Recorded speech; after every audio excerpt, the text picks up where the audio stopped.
As the noble leader of House Atreides, Duke Leto was guided by duty to his people and love for his family. Under his rule, the Atreides had maintained a reputation for showing mercy over malice, principle over power, and courage over fear. After his house was called to take over stewardship of the desert planet Arrakis, the Duke sought to fortify within his son all the traits of a good man and a courageous leader. In this video, I'd like to discuss the legacy left by Duke Leto Atreides and how he continued to influence the Dune saga long after his departure. Spoiler warning if you are unfamiliar with Frank Herbert's Dune. It can be said that the events of Dune would not have taken place were it not for the virtuous ambitions of Duke Leto.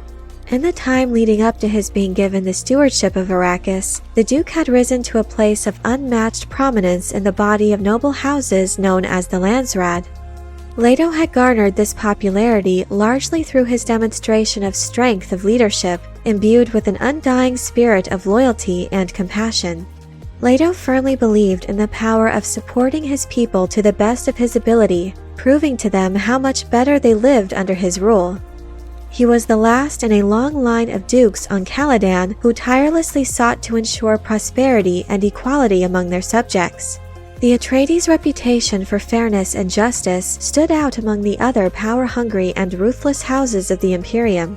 Over time, these qualities won House Atreides the loyalty of some of the best warriors and strategists in the universe. Even after his reign came to an end, the men who served as his advisors would continue to lead in the same spirit as Leto. The Duke's first action upon receiving stewardship of Arrakis was to establish good relations with the Fremen. Previously, under the oppression of the Harkonnens, these desert warriors had come to bitterly hate those who sought to dominate and exploit the planet for its most precious resource, the spice melange.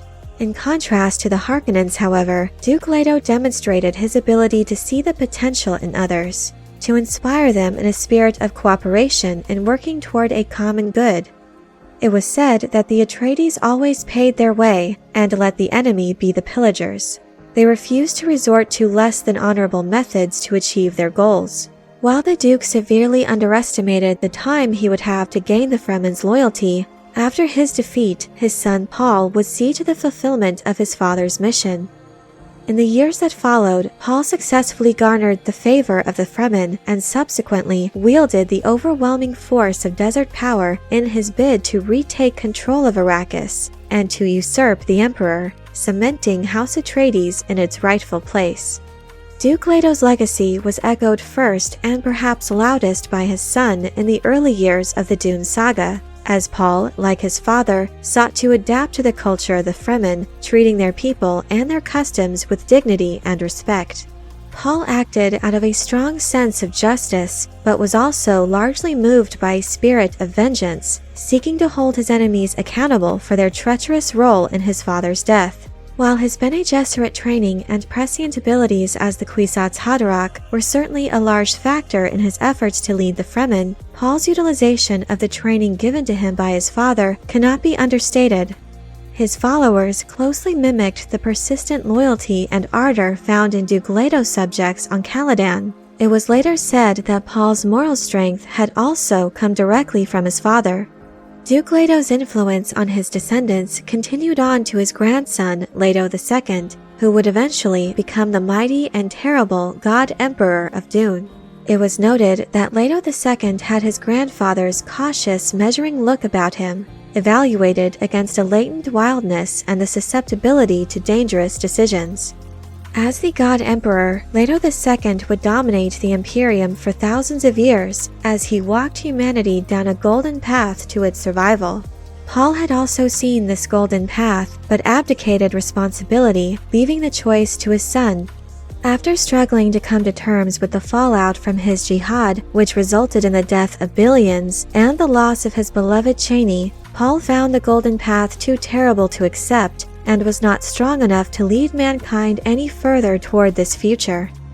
Given that both Leto II and Paul held the status of Kwisatz Haderach, they each possessed the genetic memory of Duke Leto. However, Leto II was preborn, meaning that he was not able to be as in touch with his own personality. Instead, he had to cede space in his mind for each of his ancestral egos, who acted as a chorus of collected awareness.